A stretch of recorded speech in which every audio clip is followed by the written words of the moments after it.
Yun nga, na-realize ko guys na talagang kahit hindi mo kailangan, mapapabili ka nitong mini CCTV na 'to guys.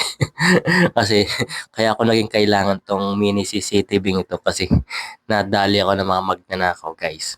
Kaya yun, yung sobrang pagsisisi ko bakit hindi pa ako bumili dati pa.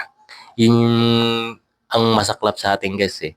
Kailangan pang may mangyari na ayun, tapos bibili na tayo. Dapat ang maging utak natin guys, maging advance para may mangyari man, makikita natin ang mangyayari dito sa CCTV ito. O di ba? Yun ang nangyari sa akin. Lagi kasi nagpapakita sa akin to guys sa FYP itong maliit na mini CCTV.